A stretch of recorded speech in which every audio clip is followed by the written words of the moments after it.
ಅದೊಂದು ಭಯಂಕರ ದಾಳಿ. ನಮ್ಮ 40 ವೀರ ಯೋಧರನ್ನು ಬಲಿ ತೆಗೆದುಕೊಂಡ ದಾಳಿ. ಇವತ್ತಿಗೆ ಸರಿಯಾಗಿ 5 ವರ್ಷ. ವ್ಯಾಲೆಂಟೈನ್ಸ್ ಡೇ ದಿನ ಎಲ್ಲ ಭಾರತೀಯರ ಹೃದಯದ ಗುಲಾಬಿಗಳನ್ನು ಯೋಧರ ರಕ್ತದಿಂದ ತೋಯಿಸಿ ಕೆಂಪು ಮಾಡಿದ ದಿನ.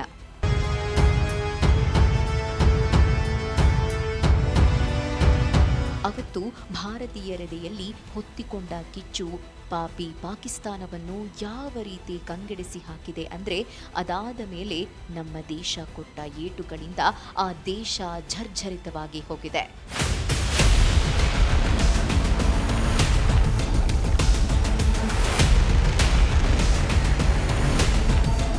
2019 ಫೆಬ್ರವರಿ 14ರಂದು ಪುಲ್ವಾಮಾದ ಹೆದ್ದಾರಿ ಮೇಲೆ ಹರಿದ ನೆತ್ತರು ವ್ಯರ್ಥವಾಗಲಿಲ್ಲ ಅನ್ನುವುದೊಂದು ಸಮಾಧಾನವಿದ್ದರೂ, ಅವತ್ತು ಅಷ್ಟೊಂದು ಜನ ದೇಶಪ್ರೇಮಿ ಯೋಧರು ಹಾಗೆ ಬಲಿಯಾದ ನೋವು ಎಂದೆಂದಿಗೂ ನಮ್ಮೆದೆಯನ್ನು ಕೊರೆಯುತ್ತಲೇ ಇರುವಂಥದ್ದು.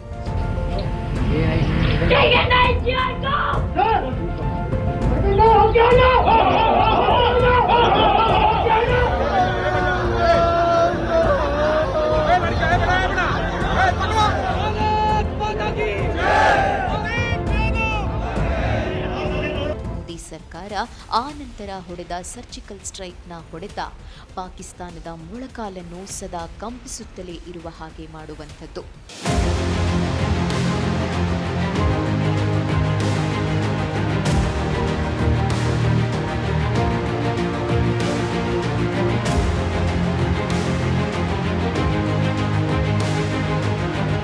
ಹುತಾತ್ಮ ಯೋಧರನ್ನು ನೆನೆಯುತ್ತಾ ಪ್ರಧಾನಿ ಮೋದಿಯವರು ತಮ್ಮ ಎಕ್ಸ್ ಖಾತೆಯಲ್ಲಿ ಹುತಾತ್ಮರಾದ ನಮ್ಮ ಧೈರ್ಯಶಾಲಿ ಹೀರೋಗಳಿಗೆ ನಮನ ಸಲ್ಲಿಸುತ್ತೇನೆ. ದೇಶಕ್ಕೆ ಅವರು ಮಾಡಿರುವ ಸೇವೆ ಮತ್ತು ತ್ಯಾಗವನ್ನು ಜನರು ಸದಾ ಸ್ಮರಿಸುತ್ತಾರೆ ಎಂದು ಹೇಳಿದ್ದಾರೆ. The whole nation salutes them.